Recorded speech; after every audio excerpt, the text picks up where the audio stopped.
Let's improve English. उसने ठीक तेरी आंखों के सामने तेरा फोन पटक दिया। तेरी आंखों के सामने है और तुझे दिख नहीं रहा। कई बार होता है ना, कोई चीज सामने पड़ी रहती है पर दिखती नहीं है। इंग्लिश में कह सकते हैं He slammed down your phone right under your nose. He slammed down your phone right under your nose. If something happens right under your nose, it means it happens somewhere where it is easily noticeable. तेरी आंखों के सामने है और तुझे दिख नहीं रहा। It's right under your nose and you can't see it. तो फ्रेंड्स, एक्चुअली में हिंदी में कहते हैं आंखों के बिल्कुल सामने है, और इंग्लिश में एक इडियम है something is right under your nose. Somebody does something right under your nose. बिल्कुल आंखों के सामने आपकी कोई कुछ कर रहा है। somebody is doing something right under your nose। तो हमें देखना है कि हिंदी के इस मीनिंग के इक्विवेलेंट है ये इडियम, इसलिए हम यहाँ पर इस इडियम का यूज कर सकते हैं। फ्रेंड्स, इसी तरह से अपने इंग्लिश को इम्प्रूव करने के लिए इस वीडियो को एंड तक देखते रहिए, आपको जरूर कुछ नया सीखने के लिए मिलेगा। तो फ्रेंड्स, इस वीडियो को एंड तक जरूर देखना। मैं ये टी शर्ट पहन कर देख लेता हूँ, तुम इसे पहन कर क्यों नहीं देख लेते? जब हम कोई चीज़ खरीदते हैं, कपड़े खरीदते हैं, तो उन्हें पहन कर देखने को इंग्लिश में ट्राई ऑन करना कहते हैं। I'll try this t-shirt on. I'll try this t-shirt on. तुम इसे पहन कर क्यों नहीं देख लेते? तुम इसे पहन कर क्यों नहीं देख लेते? Why don't you try it on? Why don't you try it on? जब से उसका फ़ोन खोया है वो उदास है। एक दिन वो मुझ पे चिल्लाया था और मैंने तब से उसको फ़ोन नहीं किया है। जब से मैंने उसे डांटा है उसने मुझे उल्टा जवाब नहीं दिया है। जब भी आप ऐसी बातें कह रहे हो कि जब से ऐसा हुआ है तब से ऐसा है, उसमें आप एक फ्रेज़ यूज़ कर सकते हैं जो कि है एवर सिंस। कैसे यूज़ करेंगे मैं आपको बताता हूँ। He has been doleful ever since he lost his phone। तो ever since के बाद आपको past tense का यूज़ करना है। Ever since he lost his phone, जब से उसने अपना फ़ोन खोया, he has been doleful, वो तब से अब तक डोलफुल रहा है, सैड रहा है, डिस्पोंडेंट होपलेस रहा है, सोरोफुल रहा है, अनहैप्पी रहा है। He has been doleful ever since he lost his phone। यहाँ पर आपने देखा कि ever since का यूज़ सेंटेंस के मिड में हो रहा है। अगले सेंटेंस में देखिए, He yelled at me one day, I haven't phoned him ever since। तब से लेके अब तक मैंने उसे कभी फ़ोन नहीं किया है। एक दिन वो मुझ पे चिल्लाया था और तब से अब तक मैंने उसे फ़ोन नहीं किया है। तो इस तरह से एवर सिंस को आप सेंटेंस के एंड पर भी पुट कर सकते हैं। जब से मैंने उसे डांटा है उसने मुझे उल्टा जवाब नहीं दिया है। She hasn't talked back to me ever since I told her off। Ever since I told her off। Tell someone off means to scold him। She hasn't talked back to me। उसने मुझसे talk back नहीं किया है, मुझे उल्टा जवाब नहीं दिया है। Ever since I told her off।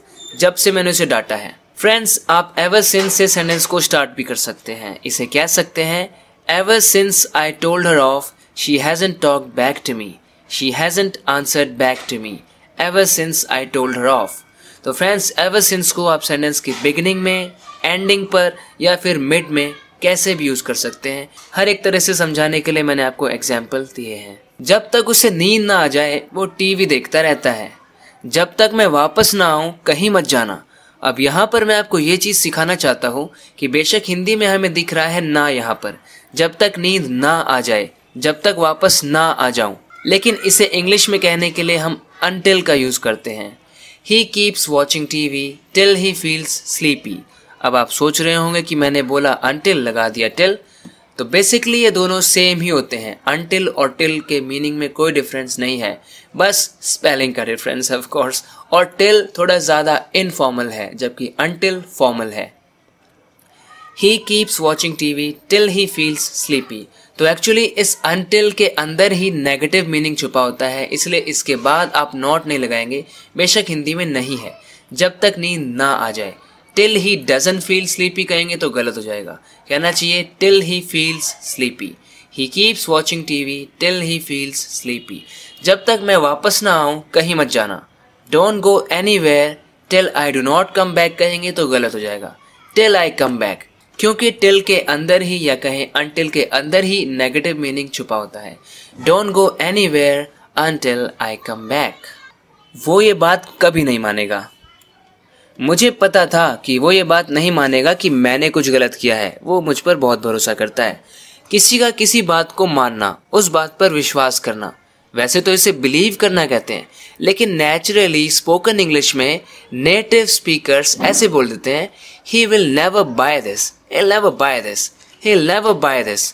Bye का मतलब खरीदना होता है, ऑफ कोर्स सबको पता है, लेकिन बाय का एक मीनिंग बिलीव करना भी होता है।